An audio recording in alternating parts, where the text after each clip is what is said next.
वीरों के खून से लिखी है आजादी की दास्तां। शहीदों के जज्बे ने रखा है वतन का मान। हर सांस में उनकी याद, हर गीत में उनका नाम। देश के लिए जिए, देश के लिए हुए कुर्बान। हेलो दोस्तों, स्वागत है आपका हमारे चैनल पर।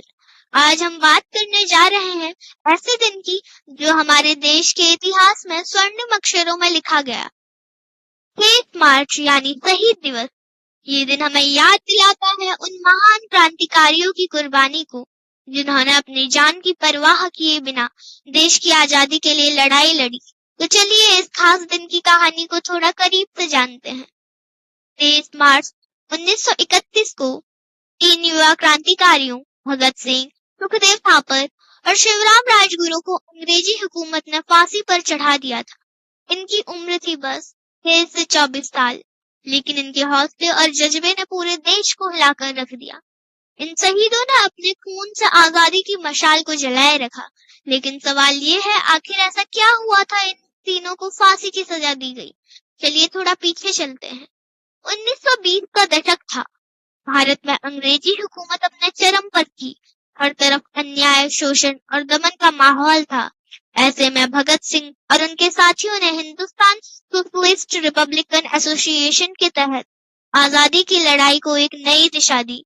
1928 में जब लाला लाजपत राय एक शांतिपूर्ण प्रदर्शन के दौरान अंग्रेजी पुलिस की लाठियों से घायल होकर शहीद हो गए, तो भगत सिंह और उनके साथियों का खून खौल उठा। इसके जवाब में उन्होंने ब्रिटिश अफसर जॉन सैंडर्स की हत्या की।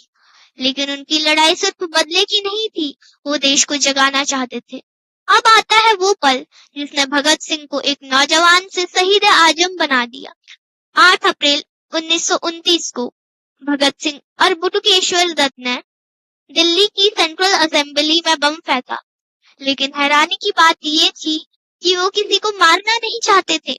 बम कम ताकत का था और उनका मकसद था अंग्रेजी हुकूमत को उनकी नींद से जगाना।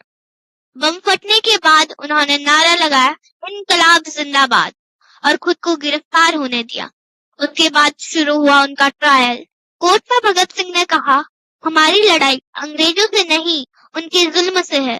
हम चाहते हैं कि हिंदुस्तान के हर इंसान को आजादी मिले, लेकिन अंग्रेजी सरकार को ये बात बर्दाश्त नहीं हुई। 23 मार्च 1931 को लाहौर जेल में भगत सिंह, सुखदेव और राजगुरु को फांसी दे दी गई।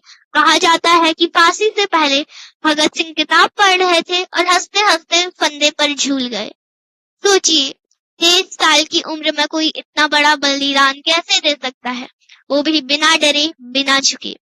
इन शहीदों ने अपने सपनों को देश के लिए कुर्बान कर दिया ताकि हम आज खुली हवा में सांस ले सकें। तो दोस्तों, हर साल 23 मार्च को हम शहीद दिवस क्यों मनाते हैं? सिर्फ इसलिए नहीं कि उस दिन हमारे नायकों को फांसी दी गई थी, बल्कि इसलिए क्योंकि वो हमें ये याद दिलाते हैं कि आजादी की कीमत क्या होती है। आज हम जो आजादी की जिंदगी जी रहे हैं, वो इन शहीदों की देन है। लेकिन सवाल ये है, क्या हम उस आजादी का सही से मतलब समझते हैं? शहीद दिवस हमें सिर्फ इतिहास नहीं पढ़ाता, बल्कि एक जिम्मेदारी भी देता है। भगत सिंह ने कहा था, बम और पिस्तौल से क्रांति नहीं आती, क्रांति आती है लोगों के दिमाग में बदलाव से। आज हमें अपने देश के लिए क्या करना चाहिए? क्या हम भ्रष्टाचार, गरीबी और अन्याय के खिलाफ आवाज उठा रहे हैं? ये सवाल खुद से पूछिए। तो आइए इस शहीद दिवस पर हम सब संकल्प लें कि इन वीरों की कुर्बानी को व्यर्थ नहीं जाने दें। अपने देश को बेहतर बनाने के लिए कुछ करें। इनकलाब जिंदाबाद, भारत माता की जय। और अगर आपको यह वीडियो पसंद आई तो हमारे चैनल को लाइक करें, शेयर करें और सब्सक्राइब करें। और नीचे कमेंट में बताएं कि आप शहीद दिवस को कैसे याद करते हैं। अगली वीडियो में